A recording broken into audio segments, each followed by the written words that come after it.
ನಮಸ್ಕಾರ, ಕನ್ನಡ ನಾಡಿಗೆ ಸ್ವಾಗತ. ನಾನು ನವಿತಾ ಜೈನ್. ಭೂಕಂಪವೂ ಇಲ್ಲ, ಭೂಕಂಪನವೂ ಆಗಿಲ್ಲ, ಬೆಂಗಳೂರು ಕಂಪಿಸಿಲ್ಲ, ಭೂ ವಿಜ್ಞಾನಿಗಳಿಂದ ಲೈವ್ ಡೆಮೋ, ನ್ಯೂಸ್ 18 ಎಕ್ಸ್ಕ್ಲೂಸಿವ್ ವರದಿ. ಇದು ಬೆಂಗಳೂರು ಕಂಪಿಸಿಲ್ಲ, ಕಂಗಾಲಾಗಬೇಡಿ.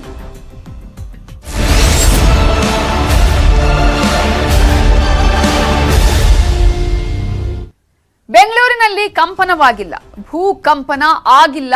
ಬೆಂಗಳೂರಿಗರೇ ಯಾವುದೇ ಕಾರಣಕ್ಕೂ ಆತಂಕ ಪಡುವ ಅವಶ್ಯಕತೆ ಇಲ್ಲ, ಆತಂಕ ಪಡಬೇಡಿ. ಭೂಗರ್ಭ ತಜ್ಞರು ಅಭಿಪ್ರಾಯವನ್ನ ವ್ಯಕ್ತಪಡಿಸಿದ್ದಾರೆ. ಭೂಕಂಪ ಆಯ್ತಾ ಅನ್ನುವಂತಹ ಆತಂಕ ಇತ್ತು ಮಧ್ಯಾಹ್ನದಿಂದ, ಆದ್ರೆ ಯಾವುದೇ ರೀತಿಯ ಕಂಪನ ಆಗಿಲ್ಲ, ಭೂಕಂಪನ ಆಗಿಲ್ಲ ಇಲ್ಲಿ ಅಂತ ಹೇಳಿ ಭೂಗರ್ಭ ತಜ್ಞರು ಈಗ ಅಭಿಪ್ರಾಯವನ್ನ ವ್ಯಕ್ತಪಡಿಸಿದ್ದಾರೆ. ಬೆಂಗಳೂರು ಕಂಪಿಸಿಲ್ಲ, ಕಂಗಾಲಾಗಬೇಡಿ. ಭೂ ವಿಜ್ಞಾನಿಗಳಿಂದ ಈಗ ಲೈವ್ ಡೆಮೋ, ನ್ಯೂಸ್ 18 ಎಕ್ಸ್ಕ್ಲೂಸಿವ್ ವರದಿ.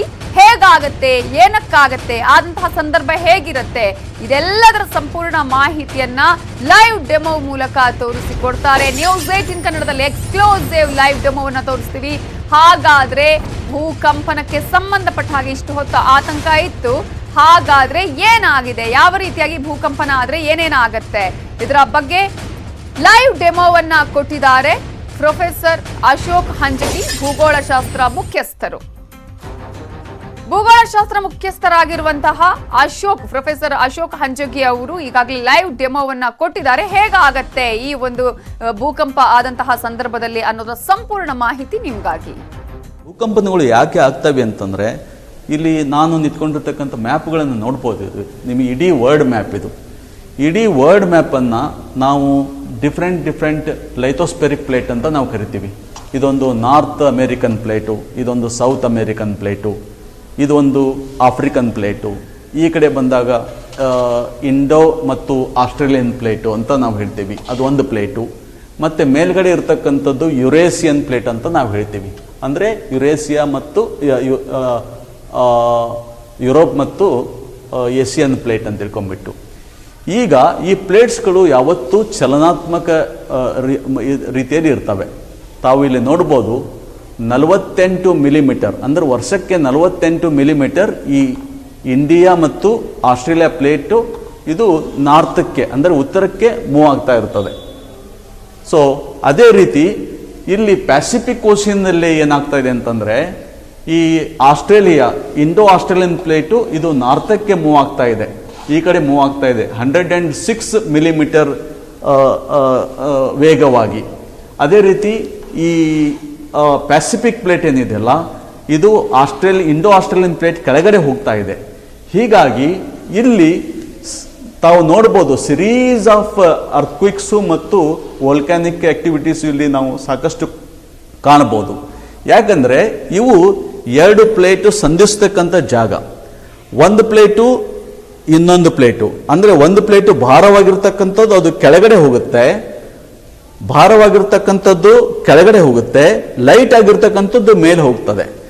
ಇಂಥ ಸಂಧಿಸ್ತಕ್ಕಂಥ ಪ್ರದೇಶಗಳಲ್ಲಿ ಸಾಕಷ್ಟು ಭೂಕಂಪನಗಳು ಮತ್ತು ಜ್ವಾಲಾಮುಖಿಗಳು ಆಗ್ತವೆ. ಈಗ ಬೆಳಗ್ಗೆಯಿಂದ ಮುಂಜಾನೆಯಿಂದ ತಾವು ಸಾಕಷ್ಟು ಈ ರೀಜನ್ದಲ್ಲಿ ಅರ್ಥ್ಕ್ವಿಕ್ಸ್ ಆಗಿದ್ದಾವೆ. ಜಪಾನ್ದಲ್ಲಿ ಆಗಿದೆ, ಮ್ಯಾನ್ಮಾರ್ದಲ್ಲಿ ಆಗಿದೆ, ಕೋಲ್ಕತ್ತಾದಲ್ಲಿ ಆಗಿದೆ, ಮತ್ತು ಅದೇ ರೀತಿ ಟುವಾಲು, ಟೊಂಗೋ ಇಲ್ಲೆಲ್ಲ ರೀಜನ್ಗಳಲ್ಲಿ ಇದು ಅರ್ಥ್ಕ್ವಿಕ್ಸ್ ಆಗ್ತಾ ಇದೆ. ಬೆಳಗ್ಗಿಂದ ಅರ್ಥ್ಕ್ವಿಕ್ಸ್ ಆಗ್ತಾ ಇದೆ. ಈ ಅರ್ಥ್ಕ್ವಿಕ್ಸ್ ಇನ್ನೂ ಕೂಡ ಮುಂಬರುವ ದಿನಗಳಲ್ಲಿ ಆಗ್ತಾ ಇರ್ಬೋದು ಇನ್ನು. ಸೊ ನಾವು ವೇಟ್ ಮಾಡಿ ನೋಡಬೇಕಾಗುತ್ತೆ. ಪ್ಲೇಟ್ಸ್ಗಳು ಮೂವ್ ಆಗಲೇಬೇಕು, ಯಾವತ್ತೂ ಚಲನಾತ್ಮಕವಾಗಿ ಅವು ಇದ್ದೇ ಇರ್ತವೆ. ಪ್ಲೇಟ್ಸ್ ಯಾವಾಗ ಮೂವ್ ಆಗ್ತವೆ ಅವು ಸಂಧಿಸ್ತವೆ. ಆ ಸಂಧಿಸ್ತಕ್ಕಂಥ ಸ್ಥಳನೇ ಅಲ್ಲಿ ಸಾಕಷ್ಟು ಏನು ಜಾಗ್ರಫಿಕಲ್ ಫೀಚರ್ಸು ಜಿಯಾಲಜಿಕಲ್ ಫೀಚರ್ಸನ್ನು ನೋಡೋಕ್ಕೆ ಸಾಧ್ಯ ಆಗ್ತದೆ. ಅಂದರೆ ಟ್ರೆಂಚ್ ಅಂತ ನಾವು ಹೇಳ್ತೀವಿ, ಕಂದರಗಳು, ಆಮೇಲೆ ಪರ್ವತಗಳು, ದೊಡ್ಡ ದೊಡ್ಡ ಪರ್ವತಗಳು, ಆಮೇಲೆ ವೋಲ್ಕ್ಯಾನಿಕ್ ಮೌಂಟೇನ್ಗಳು ಅಂದರೆ ಜ್ವಾಲಾಮುಖಿ ಪರ್ವತಗಳು. ಅದೇ ರೀತಿ ಸಾಕಷ್ಟು ಏನು ಭೂಕಂಪನದಿಂದ ಕೂಡಿರ್ತಕ್ಕಂಥ ಪ್ರದೇಶಗಳು ಅದಾಗಿರ್ತದೆ. ಅಲ್ಲಿ ಮಾತ್ರ ಇವು ಜಾಸ್ತಿ ಇರ್ತವೆ. ಈಗ ನೀವು ಇಂಡಿಯಾ ತೆಗೆದುಕೊಂಡಾಗ, ಭಾರತ ದೇಶ ತೆಗೆದುಕೊಂಡಾಗ ಇಲ್ಲಿ ನೋಡಿ ಯಾವುದೇ ಅರ್ಥ್ಕ್ವಿಕ್ಸು ಆಗಿರ್ತಕ್ಕಂಥದ್ದು ನಮಗೆ ಮಾಹಿತಿ ಇಲ್ಲ. ಕೆಲವೊಂದು ಕಡೆ ಬಿಟ್ಟರೆ, ಅಂದರೆ ಅದು ಗುಜರಾತಲ್ಲಿ ಭುಜ್ ಆಗಿರ್ಬೋದು, ಆಮೇಲೆ ಕಿಲಾರಿ ಆಗಿರ್ಬೋದು ಮಹಾರಾಷ್ಟ್ರದಲ್ಲಿ, ಆಮೇಲೆ ಅದು ಬಿಟ್ಟರೆ ಕೆಲವೊಂದು ರಾಜಸ್ಥಾನದಲ್ಲಿ, ಆಮೇಲೆ ಆಲ್ ಅಲಾಂಗ್ ಏನು ಹಿಮಾಲಯ ಪರ್ವತ ಏನು ಬೌಂಡ್ರಿ ಇದೆಯಲ್ಲ ಅಲ್ಲಿ ಜಾಸ್ತಿ ಇದ್ದಾವೆ. ಅದು ಬಿಟ್ಟರೆ ನಮ್ಮ ಈ ರಿಮೈನಿಂಗ್ ಇಂಡಿಯಾದಲ್ಲಿ ನಮಗೆ ಅರ್ಥಕ್ವಿಕ್ಸ್ ಆಗಿರ್ತಕ್ಕಂಥ ಏನು ಮಾಹಿತಿ ನಮಗೆ ಜಾಸ್ತಿ ಕಂಡು ಬರಲ್ಲ. ಯಾಕಂದರೆ ಶಿಲೆಗಳು ತುಂಬ ಸ್ಟ್ರಾಂಗ್ ಇರೋದ್ರಿಂದ, ತುಂಬ ಅವು ಗಟ್ಟಿಯಾಗಿರೋದ್ರಿಂದ ಇಲ್ಲಿ ಭೂಕಂಪನ ಆಗೋದು ತುಂಬ ಸಾಧ್ಯತೆಗಳು ತುಂಬ ಕಡಿಮೆ ಇರ್ತವೆ. ಮೋಸ್ಟ್ ಪ್ರೊಬ್ಯಾಬಲಿ ನಮಗೇನಾದರೂ ಅರ್ಥಕ್ವಿಕ್ಸ್ ಆಗೋಂಥದ್ದು, ದೊಡ್ಡ ಬಿಗ್ ಅರ್ಥಕ್ವಿಕ್ಸ್ ಆಗೋದು ಏನಾದರೂ ಇತ್ತಂತಂದರೆ ಅದು ಈ ಬೌಂಡ್ರಿ ಮೇಲೆ ಇರುತ್ತದೆ. ಅಂದರೆ ಯುರೇಸಿಯಾ ಮತ್ತು ಇಂಡೋ ಆಸ್ಟ್ರೇಲಿಯಾ ಬೌಂಡ್ರಿ ತಾವಿಲ್ಲಿ ನೋಡ್ತಾ ಇರ್ಬೋದು. ಈ ಹಿಮಾಲಯನ್ ಬೌಂಡ್ರಿ ಹೆಂಗೆ ಹೋಗುತ್ತೆ ಅಂತೆ, ಇಲ್ಲಿ ಮ್ಯಾನ್ಮಾರ್, ಆಮೇಲೆ Andaman Nicobar, north eastern States, India, Himalayan ಪರ್ವತ, ಹಾಗೆಯೇ ಹಿಂದೂಕುಷ್ ಐಲ್ಯಾಂಡ್ಸ್, ಇದೇ ರೀತಿ ತಮಗಿಲ್ಲಿ ಆಲ್ಸ್ ಪರ್ವತಗಳು, ಅಟ್ಲಾಸ್ ಮೌಂಟೇನ್ಸು, ಹೀಗೆ ಈ ಬೌಂಡ್ರಿ ಈ ರೀತಿ ಹೋಗ್ತದೆ. ಇಲ್ಲೇ ಮಾತ್ರ ಏನು ಅರ್ಥಕ್ವಿಕ್ಸು ಮತ್ತು ಕಂಪನಗಳು ಆಗೋದಕ್ಕೆ ಸಾಧ್ಯತೆಗಳು ಜಾಸ್ತಿ ಇರ್ತವೆ.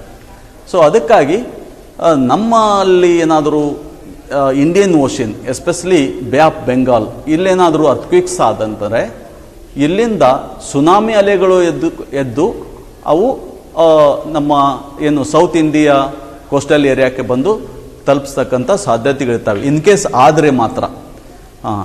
ಬಟ್ ಆ ರೀತಿ ಸಂಭವ ಇನ್ನೂ ಆಗಿಲ್ಲ.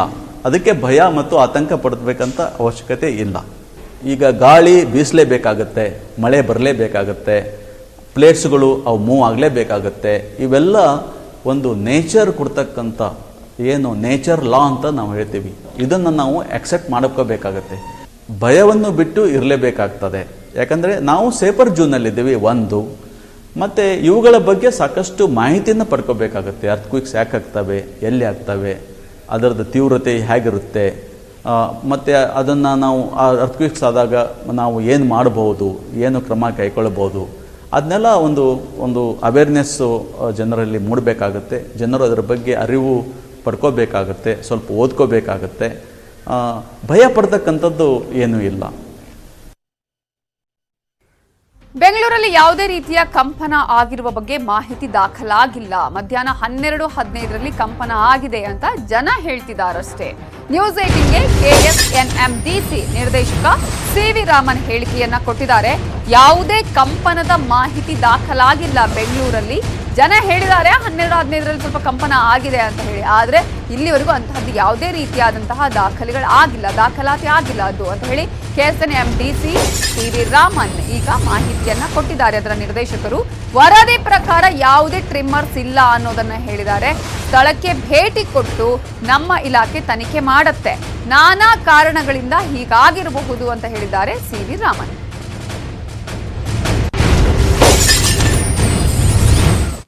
ಈಗ ಈವರೆಗೂ ಬಂದಿರೋ ಮಾಹಿತಿ ಪ್ರಕಾರ ಹೇಮಗಿರಿಪುರ, ಕೆಂಗೇರಿ ಮತ್ತೆ ಇದರಲ್ಲಿ 11:50ರಿಂದ 12:15 ಸಮಯದಲ್ಲಿ ಕಂಪನ ಆಗಿದೆ ಅಂತ ಕೇಳ್ಕೊಂಡಿದ್ವಿ. ಸೊ ಇದನ್ನ actually Karnataka state natural disaster management cell ವತಿಯಿಂದ ಕಂಪನ ಆಗಿರೋದನ್ನೆಲ್ಲ ಸ್ಟಡಿ ಮಾಡಿದ್ದಾರೆ. ಪ್ರಾಥಮಿಕ ವರದಿ ಪ್ರಕಾರ ಯಾವುದೇ ರೀತಿಯಾದ ಟ್ರಿಮರ್ಸ್ ಇಲ್ಲ ಅಂತ ಬಂದಿದೆ. ಸೊ ಇನ್ನೂ ಹೆಚ್ಚಿನ ಮಾಹಿತಿ ಬಂದ ನಂತರ ಮುಂದಿನ ಇದನ್ನ ಹೇಳ್ಬೋದು. ಸೌಂಡ್ ಬಂದಿರುತ್ತೆ. ಸೌಂಡ್ ಬಂದಿರೋದನ್ನೆಲ್ಲ ರೆಕಾರ್ಡ್ ಆಗುತ್ತೆ. ಸೊ ಯಾವಾಗ್ಲೂ ಇದನ್ನ ಅರ್ಥಕ್ವೇಕ್ ವೇವ್ಸ್ ರೆಕಾರ್ಡ್ ಆದ್ಮೇಲೆ ಅದರಲ್ಲಿ ರಿಕ್ಟರ್ ಸ್ಕೇಲ್ ನಲ್ಲಿ ಅದನ್ನ ಅಳತೆ ಮಾಡ್ತಾರೆ. ಸೊ 5 ನಂತರದ 3 ಅಥವಾ 4, 5 ನಂತರದ್ದು ಇರೋದನ್ನ ಹೆಚ್ಚಿನ ಇದಂತ ಹೇಳ್ತೀವಿ. ಸೊ ಕಡಿಮೆ ಪ್ರಮಾಣದಲ್ಲಿ ಈಗ ಈವರೆಗೂ ಪ್ರಾಥಮಿಕ ಹಂತದ ವರದಿನಲ್ಲಿ ಅಂತದೇನು ಬಂದಿಲ್ಲ ಅಂತ ಇದೆ. ಕಾರಣ ಅನೇಕ ಕಾರಣಗಳಿರುತ್ತೆ. ಕೆಲವು ಟೈಮ್ ಏನಾಗುತ್ತೆ ಅಂದ್ರೆ ಕ್ಲೇ ಡೆಪಾಸಿಟ್ಗಳು ಕೆಲವು ಇರುತ್ತೆ. ಸೊ ಅದರಲ್ಲಿ ಸ್ವೆಲ್ಲಿಂಗ್ ಪ್ರಾಪರ್ಟಿನೂ ಇರುತ್ತೆ. ಮಳೆ ಹೆಚ್ಚಿಗೆ ಆದ್ರೂ ಮೂವ್ಮೆಂಟ್ ಅಲ್ಲಿ ಇರುತ್ತೆ. ಸೊ ಆ ತರದ್ ಬೇರೆ ಬೇರೆ ರೀಸನ್ಸ್ ಇರುತ್ತೆ. ಈಗ ಪ್ರಾಕೃತಿಕ ವಿಕೋಪ ಕೇಂದ್ರದಿಂದ ಮಾಹಿತಿಯನ್ನ ಪಡೆಯಲಾಗಿದೆ. ಬೆಂಗಳೂರಲ್ಲಿ ಯಾವುದೇ ಕಂಪನದ ಕುರಿತು ದಾಖಲಾಗಿಲ್ಲ. ಗಣಿ ಭೂವಿಜ್ಞಾನ ಇಲಾಖೆ ಉಪನಿರ್ದೇಶಕಿ ಡಾಕ್ಟರ್ ಲಕ್ಷ್ಮಮ್ಮ ಹೇಳಿಕೆಯನ್ನ ಕೊಟ್ಟಿದ್ದಾರೆ. ಪ್ರಾಕೃತಿಕ ವಿಕೋಪ ಕೇಂದ್ರದಿಂದ ಮಾಹಿತಿಯನ್ನ ಪಡೆಯಲಾಗಿದ್ದು ಬೆಂಗಳೂರಲ್ಲಿ ಯಾವುದೇ ರೀತಿಯ ಕಂಪನದ ಕುರಿತು ದಾಖಲಾಗಿಲ್ಲ ಅಂತ ಹೇಳಿ ಗಣಿ ಭೂವಿಜ್ಞಾನ ಇಲಾಖೆ ಉಪನಿರ್ದೇಶಕಿ ಡಾಕ್ಟರ್ ಲಕ್ಷ್ಮಮ್ಮ ಹೇಳಿಕೆ ನೀಡಿದ್ದಾರೆ. ಹೆಚ್ಚು ಮಳೆಯಾಗಿರುವ ಕಾರಣಕ್ಕೆ ಈ ರೀತಿ ಆಗಿರಬಹುದು. ಭೂಮಿಯ ಒಳ ಪದರದಲ್ಲಿನ ಏರ್ ಕ್ರ್ಯಾಕ್ ಶಬ್ದ ಆಗಿರಬಹುದು. ಬೆಂಗಳೂರಿನ ಜನ ಈ ಬಗ್ಗೆ ಭಯ ಪಡುವ ಅವಶ್ಯಕತೆ ಇಲ್ಲ ಅಂತ ಹೇಳಿದ್ದಾರೆ ಉಪನಿರ್ದೇಶಕಿಯಾಗಿರುವ ಲಕ್ಷ್ಮಮ್ಮ ಅವರು. ಹಾಗಾಗಿ ಬೆಂಗಳೂರಿನ ಜನ ಈ ಒಂದು ವಿಚಾರಕ್ಕೆ ಸಂಬಂಧಪಟ್ಟ ಹಾಗೆ ಅವಶ್ಯಕತೆ ಇಲ್ಲ, ಭಯ ಪಡುವಂತಹ ಅವಶ್ಯಕತೆ ಇಲ್ಲ ಅಂತ ಹೇಳಿದ್ದಾರೆ. ಹಾಗೇನೆ ಭೂ ಇಲಾಖೆಯ ಉಪನಿರ್ದೇಶಕಿ ಲಕ್ಷ್ಮಮ್ಮ ನ್ಯೂಸ್ 18 ಜೊತೆ ಮಾತನಾಡಿದ್ದಾರೆ. ಏನ್ ಹೇಳಿದ್ದಾರೆ ಇದೇ ವಿಚಾರಕ್ಕೆ ಸಂಬಂಧಪಟ್ಟ ಹಾಗೆ ನೋಡೋಣ. ಬೆಂಗಳೂರಿನ ಕೆಂಗೇರಿ ಕಗ್ಲಿಪುರದಲ್ಲಿ ಒಂದು ಲಘು ಕಂಪನ ಆಗಿರುವಂತದ್ದು. ಈಗಾಗಲೇ ಒಂದು ಕಂಪನದಿಂದಾಗಿ ಸಾಕಷ್ಟು ಜನ ಭಯಭೀತರು ಸಹ ಆಗಿದ್ರು. ಈ ಬಗ್ಗೆ ಮಾತನಾಡೋದಕ್ಕೆ ನಮ್ಮ ಜೊತೆ ಭೂ ವಿಜ್ಞಾನ ಇಲಾಖೆ ಉಪನಿರ್ದೇಶಕರಾದಂತಹ ಲಕ್ಷ್ಮಮ್ಮ ಅವರಿದ್ದಾರೆ. ಅವ್ರನ್ನ ಕೇಳಬಹುದು. ಮೇಡಮ್, ಇವತ್ತು ಬೆಂಗಳೂರಿನ ಕೆಲವು ಭಾಗದಲ್ಲಿ ಕಂಪನ ಆಗಿದೆ ಅಂತ ಹೇಳಿ ಕಂಡು ಬಂದಿದೆ. ಜನ ಸಹ ಆತಂಕದಲ್ಲಿರುವಂತದ್ದು. ನಿಮಗೆ ಏನ್ ಮಾಹಿತಿ ಬಂದಿದೆ ಮೇಡಮ್ ಈ ಬಗ್ಗೆ? ಈ ಬಗ್ಗೆ ನಮಗೂ ಕೂಡ ಮಾಧ್ಯಮಗಳ ಮುಖಾಂತರ ನಮಗೆ ಮಾಹಿತಿ ಬಂದಿದೆ, ಈ ತರ ಆಗಿದೆ ಅಂತೇಳಿ. ನಮ್ಮ ಮಾನ್ಯ ಸಚಿವರು ಮತ್ತೆ ನಮ್ಮ ಕಾರ್ಯದರ್ಶಿಯವರು ಕೂಡ ಈ ಬಗ್ಗೆ ಮಾಹಿತಿಯನ್ನು ಕಲೆ ಹಾಕಿ ಅದರ ಬಗ್ಗೆ ಒಂದು ವರದಿನ ಕೇಳಿದ್ದಾರೆ. ಸೊ ಆ ಒಂದು ನಿಟ್ಟಿನಲ್ಲಿ ನಾವು ಡಿಸಾಸ್ಟರ್ ಮ್ಯಾನೇಜ್ಮೆಂಟ್ ಅವರು, ನ್ಯಾಚುರಲ್ ಡಿಸಾಸ್ಟರ್ ಮ್ಯಾನೇಜ್ಮೆಂಟ್ ಇಲಾಖೆಯವರ ಜೊತೆಗೆ ನಾವು ಒಂದು ಮಾತುಕತೆ ನಡೆಸಿದಾಗ ಇದುವರೆಗೂ ಯಾವುದೇ ರೀತಿಯ ಕಂಪನಗಳು ನಮ್ಮ ರಿಕ್ಟರ್ ಮಾಪಕದಲ್ಲಿ ಅಥವಾ ಸಿಸ್ಮೋಗ್ರಾಫ್ ಅಲ್ಲಿ ಅಳವಡಿಸಿರ್ತಕ್ಕಂಥ ಸಿಸ್ಮೋಗ್ರಾಫ್ ಅಲ್ಲಿ ಎಲ್ಲೂ ರೆಕಾರ್ಡ್ ಆಗಿಲ್ಲ ಅಂತ ಹೇಳಿದ್ದಾರೆ. ಪ್ರಾಥಮಿಕ ಹಂತದ ಒಂದು ತನಿಖೆಯನ್ನು ಮಾಡಿ ಅದು ಗೊತ್ತಾಗಿದೆ. ನಂತರದಲ್ಲಿ ನಾವೀಗ ಅದರ ಬಗ್ಗೆ ಯಾವ ಏರಿಯಾದಲ್ಲಿ ಅದೊಂದು ಕಂಪನ ಆಗಿದೆ ಅನ್ನೋದ್ರ ಬಗ್ಗೆ ನಾವು ವೆರಿಫೈ ಮಾಡಿ ಅದೊಂದು ಪರಿಶೀಲನೆಯನ್ನು ನಾವು ಮಾಡಲಿಕ್ಕೆ ನಮ್ಮ ಸಂಬಂಧಪಟ್ಟಂತ ಮಂಡ್ಯ, ಮೈಸೂರು ಮತ್ತೆ ಚಾಮರಾಜನಗರ ಮತ್ತೆ ನಮ್ಮ ಬೆಂಗಳೂರು ನಗರ ಮತ್ತೆ ಗ್ರಾಮಾಂತರ ಇಲಾಖೆ ಅಧಿಕಾರಿಗಳು ಕೂಡ ನಾವು ಈ ಬಗ್ಗೆ ಮಾಹಿತಿಯನ್ನು ಕೊಟ್ಟಿದ್ದೀವಿ. ಆ ಮಾಹಿತಿ ಬಂದ ನಂತರ ನಾವು ಅದರ ಬಗ್ಗೆ ಯಾವ ಕಾರಣಕ್ಕೆ ಅದು ಸೌಂಡ್ ಬಂದಿದೆ ಅಥವಾ ವೈಬ್ರೇಷನ್ ಆಗಿದೆ ಅನ್ನೋದ್ರ ಬಗ್ಗೆ ನಾವು ಹೇಳ್ಬೋದು. ಮತ್ತೆ ಭೌಗೋಳಿಕವಾಗಿ ಬೆಂಗಳೂರು ಅತ್ಯಂತ ಸುರಕ್ಷಿತ ನಗರ ಅಂತ ಹೇಳಿ ಇಷ್ಟು ದಿನ ಕರೀತಾ ಇದ್ರು. ಆದ್ರೆ ಈಗ ಕಂಪನದಿಂದ ಒಂದ್ ಸ್ವಲ್ಪ ಎಲ್ಲೊಂದ್ ಕಡೆ ಆತಂಕ ಶುರು ಆಗ್ತಿರೋದು. ಇದಕ್ಕೆ ಏನ್ ಕಾರಣ ಇರಬಹುದು ಅಂತ ಹೇಳಿ? ಇಲ್ಲ, ಇದು ಬೆಂಗಳೂರು ಗ್ರಾನೈಟಿಕ್ ನೈಸ್ ಏರಿಯಾದಿಂದ ಕೂಡಿರೋದ್ರಿಂದ, ಗಟ್ಟಿಯಾದಂತಹ ಶಿಲಾ ಪದರದಿಂದ ಕೂಡಿದೆ. ಹಾಗಾಗಿ ನಾವು ಇಲ್ಲಿ ಯಾವುದೇ ರೀತಿಯ ಭೂಕಂಪ ಆಗೋದಿಲ್ಲ ಅಂತಕ್ಕಂಥ ಒಂದು ಮಾತನ್ನ ನಾವು ಹೇಳ್ತಾ ಇದ್ವಿ. ಈಗ ಇತ್ತೀಚೆಗೆ ಮಳೆ ತುಂಬಾ ಬಿದ್ದಿದ್ರಿಂದ ಎಲ್ಲೆಲ್ಲಿ ಏರ್ ಕ್ರಾಕ್ಸ್ ಇರುತ್ತೋ ಅಲ್ಲಿ ಒಳಗಡೆ ಮಳೆ ನೀರು ಹೋದಂತ ಸಂದರ್ಭದಲ್ಲಿ ಏರ್ ಬ್ಲಾಸ್ಟ್ ಆಗಿರ್ತಕ್ಕಂಥದ್ದು ಒಂದು ಸಂಭವ ಇರುತ್ತೆ. ಆ ಬಗ್ಗೆ ಹೆಚ್ಚಿನ ಒಂದು ಅಧ್ಯಯನವನ್ನು ಕೈಗೊಂಡ ನಂತರ ಅದ್ರ ಬಗ್ಗೆ ನಾವು ಪೂರ್ತಿಯಾಗಿ ಹೇಳ್ಬೇಕಾಗತ್ತೆ. ಅದುವರೆಗೂ ಈಗ ಯಾವುದೇ ರೀತಿ ದಾಖಲೆಗಳು ಇಲ್ಲದೆ ಇರೋದ್ರಿಂದ, ಸಿಸ್ಮೋಗ್ರಾಫ್ ಅಲ್ಲಿ ಯಾವುದೇ ದಾಖಲೆ ಆಗಿಲ್ಲದೆ ಇರೋದ್ರಿಂದ ಸಾರ್ವಜನಿಕರು ಯಾವುದೇ ಆತಂಕಕ್ಕೆ ಒಳಗಾಗೋದು ಬೇಡ. ಈ ಒಂದು ಇದರಿಂದ ಏನು ತೊಂದರೆ ಆಗೋದಿಲ್ಲ ಅಂತಕ್ಕಂಥ ಒಂದು ಸಂದೇಶವನ್ನು ನಾನು ಈ ಮುಖಾಂತರ ಕೊಡಲಿಕ್ಕೆ ಇಷ್ಟಪಡ್ತೇನೆ. ನಮ್ಮ ಮಾನ್ಯ ಸಚಿವರು ಕೂಡ ಈ ಬಗ್ಗೆ ನಮಗೆ ಅಧ್ಯಯನವನ್ನು ಮಾಡಿ ಅಂತ ಹೇಳಿದ್ದಾರೆ. ನಮ್ಮ ನಿರ್ದೇಶಕರು ಮತ್ತೆ ನಮ್ಮ ಇಲಾಖಾ ಕಾರ್ಯದರ್ಶಿಯವರು ಕೂಡ ಈ ಬಗ್ಗೆ ಒಂದು ಅಧ್ಯಯನವನ್ನು ಮಾಡಿ ಒಂದು ವರದಿಯನ್ನು ಕೊಡಲಿಕ್ಕೆ ಹೇಳಿದ್ದಾರೆ. ನ್ಯಾಚುರಲ್ ಡಿಸಾಸ್ಟರ್ ಮ್ಯಾನೇಜ್ಮೆಂಟ್ ಅವರ ಜೊತೆಗೆ ನಾವು ಮಾತಾಡಿ ಅದು ಯಾವ ಕಾರಣಕ್ಕೆ ಆಗಿದೆ ಅನ್ನೋದ್ರ ಬಗ್ಗೆ ನಾವು ಒಂದು ವೈಜ್ಞಾನಿಕವಾಗಿ ವಿಶ್ಲೇಷಣೆಯನ್ನ ಮಾಡ್ತೇವೆ. ಇವತ್ತಿನ ಕಂಪನಿ ಬಗ್ಗೆ ನಿಮ್ಗೆ ಎಷ್ಟೊತ್ತಿಗೆ ಮಾಹಿತಿ ಬಂತು? ಎಲ್ಲೆಲ್ಲಿ ಅಂತ ಮಾಹಿತಿ ಇದೆ? ನಮಗೆ ಮಾಧ್ಯಮದ ಮುಖಾಂತರ ಅಷ್ಟೇ ಮಾಹಿತಿ ಬಂದಿದೆ. ಬಟ್ ಯಾರಿಗೂ ನಮಗೆ ಬೆಂಗಳೂರಲ್ಲಿ ಕೂಡ ನಾವಿದ್ರೂ ಇಲ್ಲಿ ಎಲ್ಲೂ ಫೀಲ್ ಆಗಿಲ್ಲ. ಹಾಗಾಗಿ ನಮಗೆ ಮಾಧ್ಯಮದ ಮುಖಾಂತರ ತಿಳಿಯಿತು. ಇದ್ರ ಬಗ್ಗೆ ನಾವು ಅಧ್ಯಯನವನ್ನ ಮಾಡ್ತೇವೆ. ಇದು ಏನು ಉಪನಿರ್ದೇಶಕಿ ಆಗಿದ್ದಂತ ಲಕ್ಷ್ಮಮ್ಮ ಅವರು ಹೇಳ್ತಿರುವಂತದ್ದು. ಈಗಾಗಲೇ ನಮಗೂ ಸಹ ಮಾಹಿತಿ ಇದ್ದು, ಆದ್ರೆ ಈ ಕಂಪನದ ಬಗ್ಗೆ ಯಾವ ರೀತಿ ಆಗಿದೆ ಏನು ಅನ್ನೋದ್ರ ಬಗ್ಗೆ ಇನ್ನೂ ತನಿಖೆಯನ್ನು ಮಾಡ್ತಾ ಇದೀವಿ. ಮತ್ತೆ ಇದು ಏನು ಕಳೆದ ಬಾರಿ ಒಂದು ಹೆಚ್ಚಿನ ಒಂದು ಮಳೆ ಆಗಿದ್ರಿಂದ ಆ ಒಂದು ಪರಿಣಾಮವಾಗಿ ಈ ರೀತಿ ಆಗಿರುವಂತಹ ಸಾಧ್ಯತೆ ಸಹ ಇದೆ ಅಂತೇಳಿ ಅವರು ಹೇಳ್ತಾ ಇರುವಂತದ್ದು. ಕ್ಯಾಮರಾ ಪರ್ಸನ್ ವಿಶ್ವನಾಥ್ ಆವೇರಿ ಜೊತೆ ಮುನಿರಾಜು, ನ್ಯೂಸ್ 18 ಕನ್ನಡ, ಬೆಂಗಳೂರು. ಉಳಿದ ಅಪ್ಡೇಟ್ಸ್ ನೋಡೋಣ ಬ್ರೇಕ್ ಆದ್ಮೇಲೆ.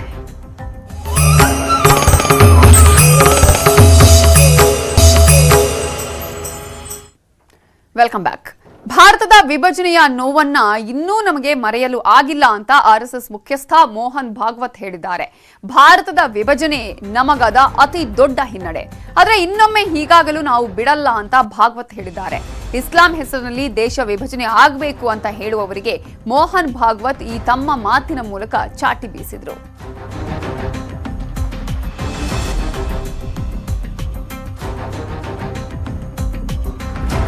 ಭಾರತದ ವಿಭಜನೆಯ ಬಗ್ಗೆ ಆರ್ಎಸ್ಎಸ್ ಮುಖ್ಯಸ್ಥ ಮೋಹನ್ ಭಾಗವತ್ ಹೇಳಿಕೆಯನ್ನ ಕೊಟ್ಟಿದ್ದಾರೆ. ಅತ್ಯಂತ ನೋವಿನ ವಿಚಾರ ಅದು. ಆ ಒಂದು ವಿಭಜನೆಯ ನೋವನ್ನ ಇನ್ನೂ ಕೂಡ ಮರೆಯೋದಿಕ್ಕೆ ಸಾಧ್ಯ ಆಗ್ತಾ ಇಲ್ಲ. ಇನ್ನೊಮ್ಮೆ ಹೀಗಾಗೋದಿಕ್ಕೆ ನಾವು ಬಿಡೋದಿಲ್ಲ ಅನ್ನುವಂತಹ ಮಾತನ್ನ ಹೇಳಿದ್ದಾರೆ.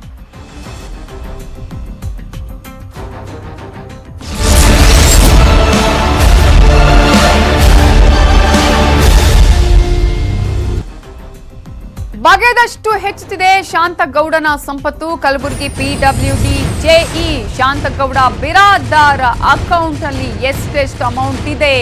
9 ಬ್ಯಾಂಕ್ ಅಕೌಂಟ್ ಅಲ್ಲಿ 49 ಲಕ್ಷ ಪತ್ತೆಯಾಗಿದೆ.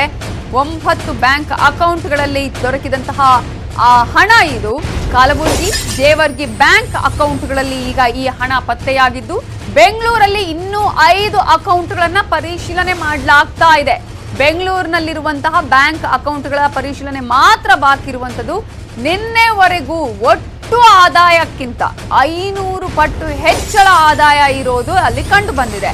ನಿನ್ನೆವರೆಗೆ 4,15,00,000 ರೂಪಾಯಿ ಮೌಲ್ಯದ ಆಸ್ತಿ ಪಾಸ್ತಿ ಪತ್ತೆಯಾಗಿತ್ತು. ಇವತ್ತು 10 ಅಕೌಂಟ್ಗಳಲ್ಲಿ ಮತ್ತೆ 49 ಲಕ್ಷ ರೂಪಾಯಿ ಪತ್ತೆಯಾಗಿದೆ. ಇನ್ನು ಬೆಂಗಳೂರಿನ 5 ಬ್ಯಾಂಕ್ ಅಕೌಂಟ್ಗಳಲ್ಲಿ ಇನ್ನೂ ಕೂಡ ಪರಿಶೀಲನೆ ನಡೆಸಲಾಗ್ತಾ ಇದೆ. ಅದರಲ್ಲಿ ಎಷ್ಟು ಸಿಗುತ್ತೆ ಅನ್ನುವ ಲೆಕ್ಕ ಸಿಗಬೇಕಾಗುತ್ತೆ. ಒಟ್ಟಾರೆ 500 ಪಟ್ಟು ಆದಾಯ ಹೆಚ್ಚಳ ಆಗಿರೋದು ನಿನ್ನೆವರೆಗೂ ಸಿಕ್ಕಿರುವಂತಹ ಮಾಹಿತಿಯ ಪ್ರಕಾರ. ಒಟ್ಟಾರೆ ಈಗಾಗಲೇ ಯಾವ ರೀತಿಯಾಗಿ ಈ ಒಂದು ಆಸ್ತಿ ಪಾಸ್ತಿಯನ್ನ ಮಾಡಲಾಗಿದೆ ಅನ್ನೋದರ ಲೆಕ್ಕಾಚಾರಗಳು ನಡೀತಾ ಇದೆ. ಈಗಾಗಲೇ ರೇಡ್ ಆದಂತಹ ಹಿನ್ನೆಲೆಯಲ್ಲಿ ಕಲಬುರಗಿ, ಜೇವರ್ಗಿ ಅಕೌಂಟ್ಗಳಲ್ಲಿ ಈಗ 49 ಲಕ್ಷ ರೂಪಾಯಿ ಪತ್ತೆ ಆಗಿದೆ. ಬೆಂಗಳೂರಿನ ಅಕೌಂಟ್ ಅಲ್ಲಿ ಇನ್ನೂ ಕೂಡ ಪತ್ತೆ ಕಾರ್ಯ ನಡೀತಾ ಇದೆ.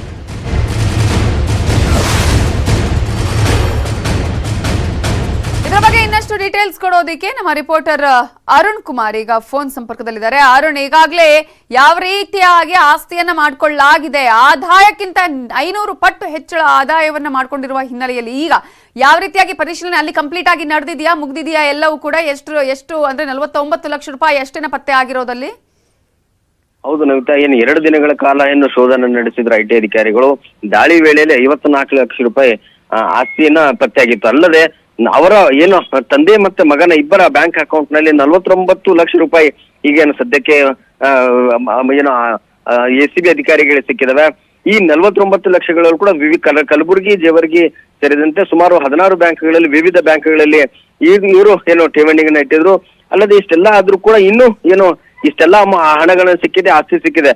ಆದ್ರೆ ಇಲ್ಲಿವರೆಗೂ ಕೂಡ ಯಾವುದೇ ಲಾಕರ್ಗಳಲ್ಲಿ ಇವರ ಯಾವ ಲಾಕರ್ಗಳನ್ನ ಸಿಕ್ಕಿಲ್ಲ. ಅಂದ್ರೆ ಇಷ್ಟೆಲ್ಲ ಆಸ್ತಿಗಳನ್ನ ಮಾಡಿದ್ರು, ಇಷ್ಟೆಲ್ಲ ಹಾರ್ಡ್ ಕ್ಯಾಶ್ ಸಿಕ್ಕರೂ ಕೂಡ ಲಾಕರ್ ಇಲ್ಲ ಅನ್ನೋ ಒಂದು ಲಾಕರ್ ಹೊಂದಿರ್ಲಿಲ್ಲ ಅಂದ್ರೆ ಅವೆಲ್ಲೋ ಒಂದ್ ಕಡೆ ಎಸಿಬಿ ಅಧಿಕಾರಿಗಳಿಗೆ ಏನು ಸಂಶಯ ಬರ್ತಾ ಇದೆ. ಇನ್ನು ಇವರು ಬೇರೆ ದುಬೈಯಿಂದ ತಮ್ಮ ಏನು ಎಸಿಬಿ ಅಧಿಕಾರಿಗಳು ದಾಖಲೆಗಳನ್ನು ಪರಿಶೀಲಿಸಿದಾಗ ಮಗನ ಹೆಸರ ಮೇಲೆ ದುಬೈನಲ್ಲಿ ಏನು ಚಿನ್ನದ ಗಟ್ಟಿಗಳನ್ನ ಖರೀದಿ ಮಾಡಿದ್ರು ಅನ್ನೋದ್ರ ಬಗ್ಗೆ ರಸೀದಿ ಸಿಕ್ಕಿದ ಹಿನ್ನೆಲೆಯಲ್ಲಿ ಏನು ಎಸಿಬಿ ಅಧಿಕಾರಿಗಳು ಇಂದು ಸಾಯಂಕಾಲ ಏನು ಬೆಂಗಳೂರಿಗೆ ಪ್ರಯಾಣನ ಬೆಳೆಸಲಿದ್ದಾರೆ. ಬೆಂಗಳೂರಿನಲ್ಲೂ ಕೂಡ ಇವರ ಮನೆ ಇದೆ. ಅಲ್ಲದೆ ಬೆಂಗಳೂರು ಏನು ಲೋಕಲ್ ನಲ್ಲೂ ಕೂಡ ಕಳೆದ 4 ವರ್ಷಗಳಿಂದ ಬೆಂಗಳೂರಿನಲ್ಲೇ ಇವರು ಶಾಂತಗೌಡ ಅವರು ವಾಸವಾಗಿದ್ರು. ಹೀಗಾಗಿ ಬೆಂಗಳೂರಿನಲ್ಲಿ ವಿವಿಧ ಬ್ಯಾಂಕ್ಗಳಲ್ಲಿ ಅಲ್ಲಿಯೂ ಕೂಡ ಅಕೌಂಟ್ಗಳನ್ನ ಹೊಂದಿದ್ದಾರೆ. ಮತ್ತೆ ಆ ಬೆಂಗಳೂರು ಬ್ಯಾಂಕ್ಗಳಲ್ಲಿ ಲಾಕರ್ಗಳನ್ನ ಇರ್ಬೋದು ಅನ್ನೋ ಒಂದು ಸಂಶಯ ಕೂಡ ಎಸಿಬಿ ಅಧಿಕಾರಿಗೆ ವ್ಯಕ್ತವಾಗ್ತದೆ. ಹೀಗಾಗಿ ಇಂದು ಎಸಿಬಿ ಅಧಿಕಾರಿಗಳು ಬೆಂಗಳೂರಿಗೆ ಪ್ರಯಾಣನ ಬೆಳೆಸಲಿದ್ದಾರೆ. ಬೆಂಗಳೂರಿನಲ್ಲಿ ಕೂಡ ಯಾವುದೇ ವಿವಿಧ ಬ್ಯಾಂಕ್ಗಳಿರು ಏನು ಅಕೌಂಟ್ ಅನ್ನ ಹೊಂದಿದ್ರು. ಸುಮಾರು ಇನ್ನೂ 5 ಬ್ಯಾಂಕ್ಗಳಲ್ಲಿ ಅಕೌಂಟ್ ನ ಒಂದು ಡೀಟೇಲ್ಸ್ ಅನ್ನ ಇನ್ನೂ ಸಿಗಬೇಕಾಗಿದೆ. ಹೀಗಾಗಿ ಬೆಂಗಳೂರಿಗೆ ತೆರಳಕಂತ ಡಿಎಸ್ಪಿ ನೇತೃತ್ವದಲ್ಲಿ ಒಂದು ತಂಡವನ್ನ ಬೆಂಗಳೂರಿಗೆ ತೆರಳಿ ಅಲ್ಲಿ ಯಾವ್ಯಾವ ರೀತಿಯಲ್ಲ ಇನ್ನೂ ದಾಖಲೆಗಳನ್ನ ಪರಿಶೀಲಿಸಿ ಎಷ್ಟು ಇನ್ನೂ ಆಸ್ತಿಗಳನ್ನು ಇವರು ಹೊಂದಿದ್ರ ಅನ್ನೋದ್ರ ಬಗ್ಗೆ ಮಾಹಿತಿಯನ್ನ ಎಸಿಬಿ ಅಧಿಕಾರಿಗಳು ಕಲೆ ಹಾಕ್ತಾ ಇದ್ದಾರೆ. ಅಲ್ಲದೆ ತಮ್ಮ ಮಗಳ ನೆನಪಿನಲ್ಲಿ ಈಗ ಫಾರ್ಮ್ ಹೌಸ್ ನಲ್ಲಿ ಒಂದು 2 ಎಕರೆ ಜಾಗವನ್ನ ದೇವಸ್ಥಾನಕ್ಕೆ ಶ್ರೀಶೈಲ್ ಮಲ್ಲಿಕಾರ್ಜುನ್ ಏನ್ ಟ್ರಸ್ಟ್ ಇದೆ ಆ ಟ್ರಸ್ಟಿಗೆ ದಾನವನ್ನ ಮಾಡಿದ್ರು. ಹೀಗಾಗಿ ಇಷ್ಟೆಲ್ಲ ಮಾಡಿದ್ರು. ಅಲ್ಲದೆ ಇವರು ಇವರಿಗೆ ಇದ್ದಿದ್ದು ಕೇವಲ 41,000 ರೂಪಾಯಿ ಕ್ಯಾಶ್ ಇವರಿಗೆ ಹಣ ನೆಟ್ ಅಮೌಂಟ್ ಅನ್ನ ಪ್ರತಿ ತಿಂಗಳು ಬರ್ತಾ ಇತ್ತು. ಇಷ್ಟೇ ಹಣದಲ್ಲಿ ಇಷ್ಟೆಲ್ಲ ಅಕ್ರಮ ಆಸ್ತಿ ಗಳಿಸಕ್ಕೆ ಹೇಗೆ ಸಾಧ್ಯ? ಹೀಗಾಗಿ ಇವರು ಏನು ಅಧಿಕಾರಾವಧಿಯಲ್ಲಿದ್ದಂತ ಸಂದರ್ಭದಲ್ಲಿ ಭ್ರಷ್ಟಾಚಾರ ಮಾಡಿದ್ದಾರೆ ಅನ್ನೋದ್ರ ಬಗ್ಗೆ ಮೇಲ್ನೋಟಕ್ಕೆ ಕಂಡು ಬರುತ್ತೆ. ಇವರು ಸರ್ವಿಸಿಗೆ ಸೇರಿ ಇಲ್ಲಿವರೆಗೂ ಸುಮಾರು 500 ಪಟ್ಟು ಜಾಸ್ತಿ ಇವರು ಆಸ್ತಿಯನ್ನು ಹೊಂದಿದ್ರಿಂದ ಎಲ್ಲೋ ಒಂದ್ ಕಡೆ ಇನ್ನೂ ಹಲವು ಕಡೆ ಇವರು ಆಸ್ತಿಯನ್ನು ಮಾಡಿರಬಹುದು, ಬೇನಾಮಿ ಆಸ್ತಿಯನ್ನು ಮಾಡಿರಬಹುದು.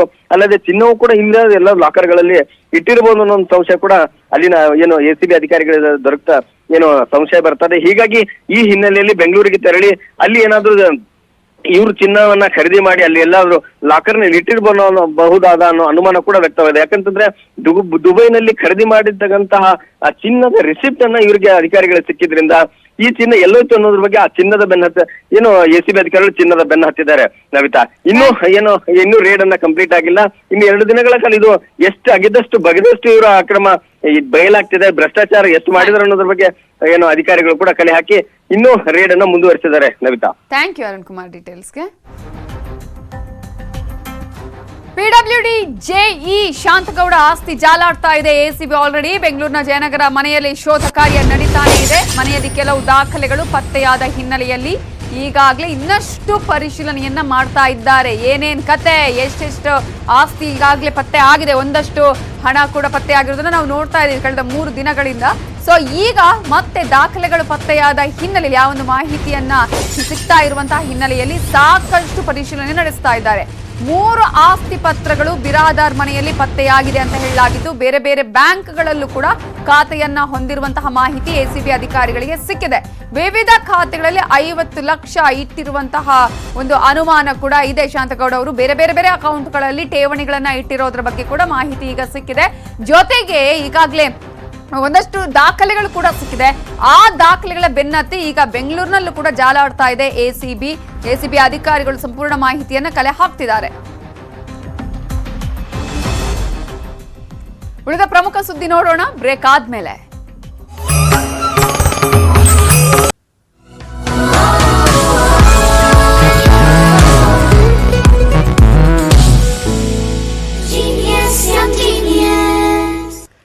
ಕಳೆದ ವರ್ಷ ನ್ಯೂಸ್ 18 ಹಾಗೂ ಬೈಜೂಸ್ ಸೇರಿ ಯಂಗ್ ಜೀನಿಯಸ್ ಅನ್ನುವ ವಿಶೇಷ ಅಭಿಯಾನ ಮಾಡಿತ್ತು. ದೇಶದಾದ್ಯಂತ ಮಕ್ಕಳ ಪ್ರತಿಭೆ ಅನಾವರಣ ಮಾಡೋದಕ್ಕೆ ವೇದಿಕೆ ಕಲ್ಪಿಸಿಕೊಟ್ಟಿತ್ತು. ಕಲೆ, ಸಾಹಿತ್ಯ, ವಿಜ್ಞಾನ, ಸಂಗೀತ, ಕ್ರೀಡೆ ಹೀಗೆ ನಾನಾ ಕ್ಷೇತ್ರಗಳ ಸಾಧಕ ಮಕ್ಕಳನ್ನ ಈ ಅಭಿಯಾನದಲ್ಲಿ ಗುರುತಿಸಿ ದೇಶಕ್ಕೆ ಪರಿಚಯ ಮಾಡಿಕೊಟ್ಟಿತ್ತು. ಈಗ ಶೀಘ್ರದಲ್ಲೇ ಯಂಗ್ ಜೀನಿಯಸ್ ಸೀಸನ್ 2 ನಿಮ್ಮ ಮುಂದೆ ಬರ್ತಿದ್ದು, ನಿಮ್ಮ ಮಕ್ಕಳಲ್ಲೂ ವಿಶೇಷ ಪ್ರತಿಭೆ ಹೊಂದಿದ್ರೆ ಈಗಲೇ news18.com/younggenius ಅಥವಾ ಬೈಜೂಸ್ ಆಪ್ ಡೌನ್ಲೋಡ್ ಮಾಡಿ ರಿಜಿಸ್ಟರ್ ಮಾಡಿಸಿ.